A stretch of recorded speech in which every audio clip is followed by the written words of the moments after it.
एक छोटा सा गांव जहां बहुत कम लोग जाते थे, आज वहीं लाखों की भीड़ उमड़ती है। लोग कहते हैं यहाँ बिना बताए नाम और जीवन की समस्याएं बता दी जाती हैं। कुछ लोगों का मानना है कि यह एक चमत्कार है, तो बहुत से लोग इसे आस्था मानते हैं। आखिर क्या है बागेश्वर धाम की सच्चाई? कौन है बाबा जिनके दिव्य दरबार में नेता, अभिनेता और लाखों भक्त पहुँचते हैं? आखिर ये कोई दिव्य शक्ति है या फिर चमत्कार, या फिर इसके पीछे छुपा है कोई बड़ा रहस्य?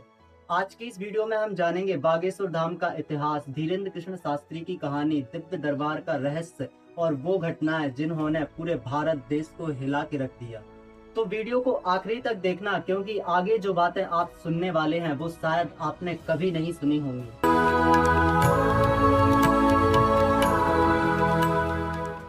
आखिर कहाँ है बागेश्वर धाम? बागेश्वर धाम भारत देश के मध्य प्रदेश राज्य के एक छतरपुर जिले में एक प्रसिद्ध धार्मिक स्थल है। मुख्य रूप से यह स्थान श्री हनुमान जी को समर्पित है।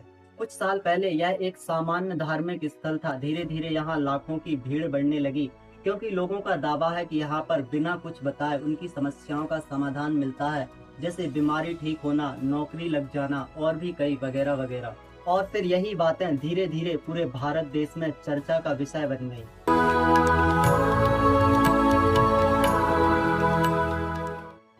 धीरेन्द्र कृष्ण शास्त्री कौन है? आखिर अब सवाल आता है, आखिर वो बाबा कौन है? धीरेन्द्र कृष्ण शास्त्री का जन्म एक साधारण परिवार में हुआ। उनका बचपन कठिनाइयों से निकला। कहा जाता है कि उनका बचपन से ही लगाव भक्ति और आध्यात्मिक की ओर था। उन्होंने अपने दादाजी से धार्मिक शिक्षा प्राप्त की और धीरे धीरे कथा वाचन की शुरुआत की। लेकिन वो पॉपुलर जब हुए, जब लोगों ने उनके ऊपर दावा किया कि आखिर बाबा बिना कुछ कहे और बिना कुछ पूछे हमारी समस्याओं के बारे में कैसे बता देते हैं। लोगों का दावा है बाबा बिना कुछ पूछे उनकी समस्याएं, उनकी परेशानियां, यहाँ तक कि उनके जीवन की कुछ निजी बातें भी बता देते हैं। कहा जाता है कि सामने वाले से बिना पूछे ही उसकी सारी समस्याओं को बाबा एक पर्ची पर लिख लेते हैं। बहुत से लोग इसे चमत्कार मानते हैं, तो बहुत से लोग इसे मनोविज्ञान और तकनीकी का विषय मानते हैं। यानी आस्था और सवाल दोनों एक साथ चलते हैं।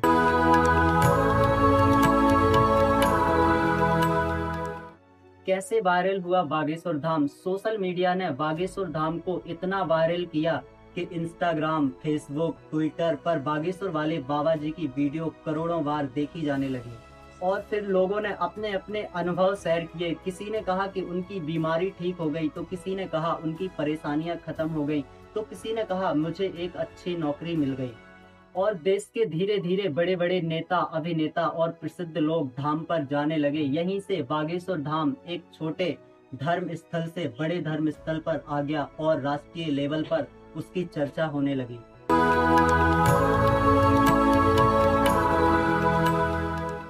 विवाद और सवाल, जहां लोकप्रियता होती है वहां पे विवाद और सवाल जरूर होते हैं। बहुत से लोगों ने बाबा के चमत्कार पर सवाल उठाने शुरू किए। बहुत सी संस्थाओं ने सवाल किए कि बाबा के चमत्कारों के दावों को अच्छी तरीके से देखा जाए और उनकी जांच पड़ताल की जाए। सोशल मीडिया पर बहस शुरू हो गई। कुछ लोग पूरी श्रद्धा से बाबा के साथ उनके समर्थन में खड़े हुए, तो कुछ लोगों ने बाबा को अंधविश्वासी कहा।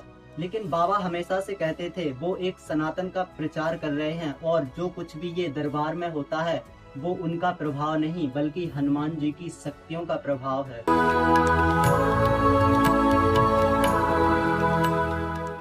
भक्तों की आस्था, आज लाखों लोग बागेश्वर धाम को अपनी आस्था का केंद्र मानते हैं। दूर दूर से लोग यहाँ पे अपनी अर्जी लगाने आते हैं। कई भक्तों का मानना है कि यहाँ आने से उन्हें मानसिक शक्ति मिलती है, उम्मीद मिलती है और एक सकारात्मक बदलाव आता है। लोग इसे चमत्कार कहें या फिर आस्था, लेकिन एक बात सच है, बागेश्वर धाम ने करोड़ों लोगों का ध्यान अपनी तरफ जरूर खींचा है। तो ये थी बागेश्वर धाम की पूरी कहानी। एक छोटा सा धार्मिक स्थल कैसे लाखों और करोड़ों लोगों की आस्था का केंद्र बना। अब सवाल आपसे है, आप इसे आस्था का केंद्र, चमत्कार या फिर अंधविश्वास, आप क्या समझते हैं? कमेंट बॉक्स में अपनी राय जरूर दीजिए। और वीडियो पसंद आई हो तो वीडियो को लाइक कीजिए, अपने दोस्तों में जाके शेयर कीजिए और चैनल को सब्सक्राइब जरूर कीजिए।